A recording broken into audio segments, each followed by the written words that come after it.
Hello again.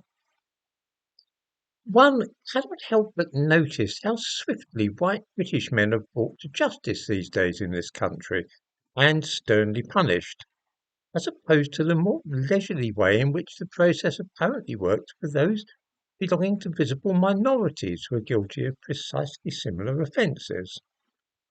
A white man, found guilty of hitting a police officer in Southport a week ago, has just been sent to prison for 3 years.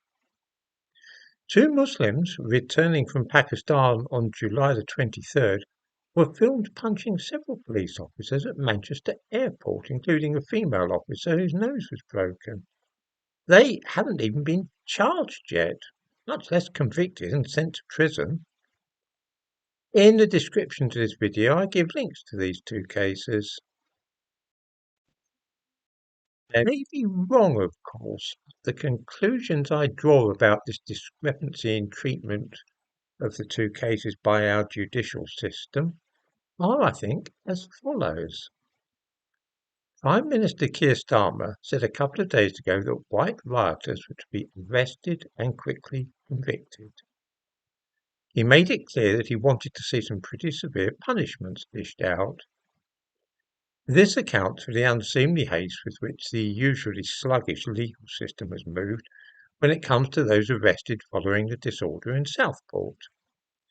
I am guessing that at the same time a quiet word was had with the police and the Crown Prosecution Service to the effect that it would be a really good idea if they dragged their feet a little over the assaults on the police which were carried out at Manchester Airport.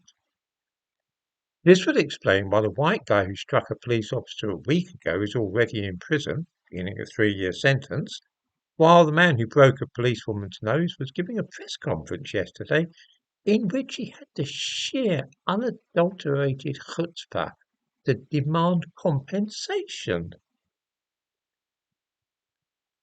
We've seen many references today, lately indeed, to two-tier policing, but to the unbiased eye, this sort of thing looks very much like a two-tier judicial system, where the handling of suspects is decided upon according to skin colour rather than evidence and so on. I need hardly say that such a state of affairs, if I am right about this, is anything but desirable. With feelings running high at the moment, I cannot for the life of me see how this kind of thing can possibly help the situation. I should perhaps make it clear that I disapprove strongly of striking police officers and feel that those who do such a thing should be brought before the courts. But I do not think that matters such as religion or skin colour should play any part in how swiftly a case of this sort is dealt with.